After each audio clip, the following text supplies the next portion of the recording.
Si Pisoy, nila Rosel, si Ángeles, Keisha Paulette, si Ángeles. Naklolo! Ikaw, nagiging piso na bilang. Pwedeng gawin natin kung kabili ng pang-araw-araw, pang-ngailangan, pang-bayang utang, panawid ko. Ngunit ngayon, nananagoy ito, humihingi ng tulong.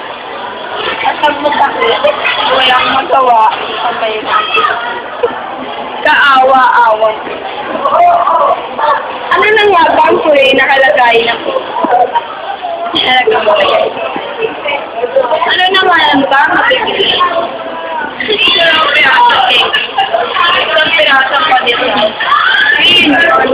Bukas. Nakala-kala na palitan ng dolyar na sa piso. Naman natin ang kawalan ng halaga ng piso.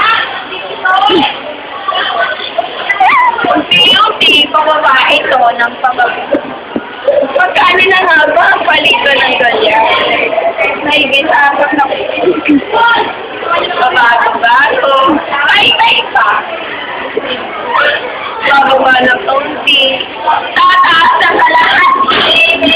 Ngayon, ay pa. Bukas, mapupulat ka na lang. Wala na pa rin mag-ipulin sa piso. Nakala-kala ng palito. Ngayon, patuloy pa rin ng dolyar. Dapat so, ano mo ito makamandag na yung mobility na nag-iingalong ano mga oras ay maaari nitong nunuking ang walang kalabang lalat. Habang bumubuloso ang piso, patuloy naman ang pagtaas sa pangunahing bilihin. Lalo tuloy naghirap, dati naghirap, basta lang.